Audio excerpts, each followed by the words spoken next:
Welcome to our first Hoopscast of the season, Florida basketball. We'll be doing these on a regular basis. Of course, the Florida Gators had their media day this week. They start practice this week.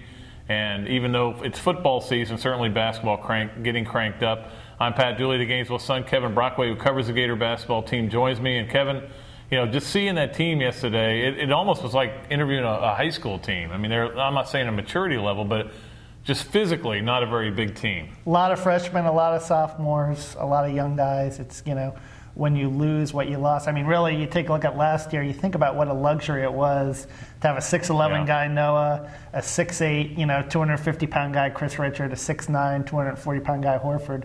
This year it's going to be, there might be some trying times this year as that young front line, continues to develop.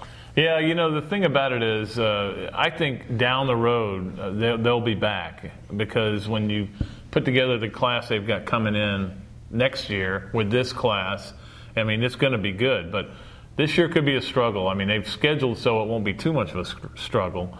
But they're going to be a different team. The team you guys all saw the last few years, pound it inside, then kick it out. There's nobody to pound it inside to. Well, one guy, Maurice Spates, but we're not even sure if he can hold up for 25, 30 minutes. But they're going to have to be more athletic, pressing. It's kind of going to remind you of some of Billy's earlier teams. Yeah, and we have seen in the SEC some teams go 3 and 4 guard and be successful. Yep. Certainly Vanderbilt was a team last year that was able to do that. Kentucky's had some 3-guard teams. Tennessee to a point, yeah. Tennessee to a point. So it is going to be interesting to see, how they adapt to that style, and whether it can be successful in the SEC, which does have a few undersized teams this year. Florida isn't the only team that has those issues. Yeah, I was looking through some rosters. And it's not like there's a dominant big man that scares you in the SEC.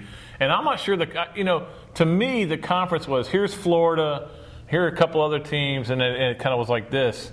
This year it's almost like they're all jammed in there, all about the same. So I don't think it's going to be it's out of the realm of possibility that Florida can have a 500 or a little bit slightly above SEC record. Yeah, you would have to think, based on experience, Tennessee in the SEC East with Chris Lofton coming back, has to be the favorite. But 2 through 5 is really a crapshoot. Yeah, it is, and we'll see what happens with Florida. But I think Billy's really going to enjoy coaching this team. I mean, certainly he enjoyed coaching last year's team in the last 2 years, anytime you win a national championship.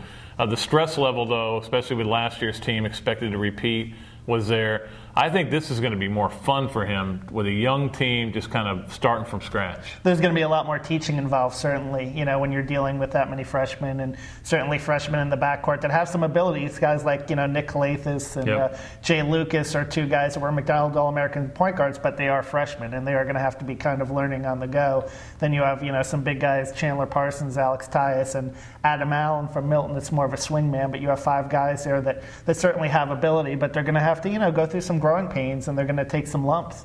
Well, they are, and the one thing that stood out to me was that not only is there not a lot of height, there wasn't a lot of width. I mean, this is not a physically strong team right now, but that's what you expect when you have so many freshmen.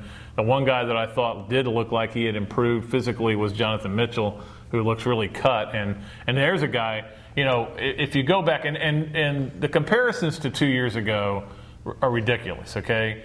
That team had Al Horford, Corey Brewer, who had started, who were starters. They had Lee Humphrey, who had played significant minutes. It had some other guys. Noah had played some. It wasn't like these guys were coming out of nowhere. This team's got nobody. Yeah. It's got Walter Hodge, who's played some minutes, and that's about it.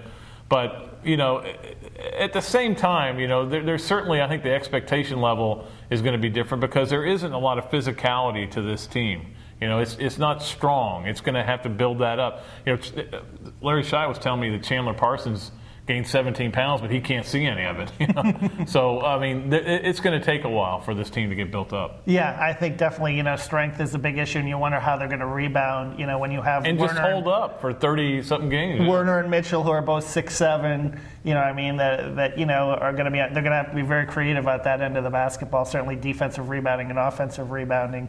When you lack that kind of size up front, it's going to be difficult. But, it's interesting in talking with Mitchell, the sophomores are a little bit slimmer. They look more athletic, and they were kind of joking around that last year their favorite place to go was Cold Stone. They were big Cold Stone fans, and they've had to cut that from their diet a little bit and slim down, under an edict from Matt Herring. So, it'll be interesting to see a guy like Mitchell, whether that translates on the court, whether he's, maybe a little bit better on the perimeter and a little bit quicker. He says he's improved 4 inches from his vertical leap, so that no doubt helps. He's improved as a quote. I know that, and that's all we really care about. But he's a lot better. He's actually an interesting guy to talk to, and it'll be interesting to cover this team, Kevin. I mean, last year it was like every time they lost a game, the national focus: what's wrong with the Gators?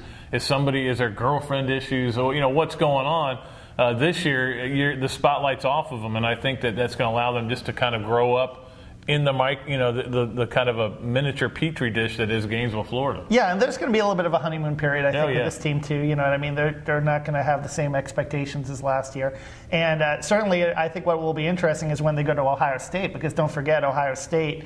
They go to Columbus, is that home and home, but Ohio State is a team that probably lost as much as Florida. When you take a look at Odin, Conley, and Daquan Cook all leaving, it'll be a rematch of the 2006 title game with nobody there. And but yet it's an interesting first test for Florida because it's their first time outside the state, first time against a major conference opponent, and that should set the scene for the SEC season. Well, it'll be interesting. We'll be back with previews and to talk about the Gator basketball team as the season goes along on these Hoopcasts. Until then, this is Kevin Brockway, Pat Dooley saying we'll see you next time.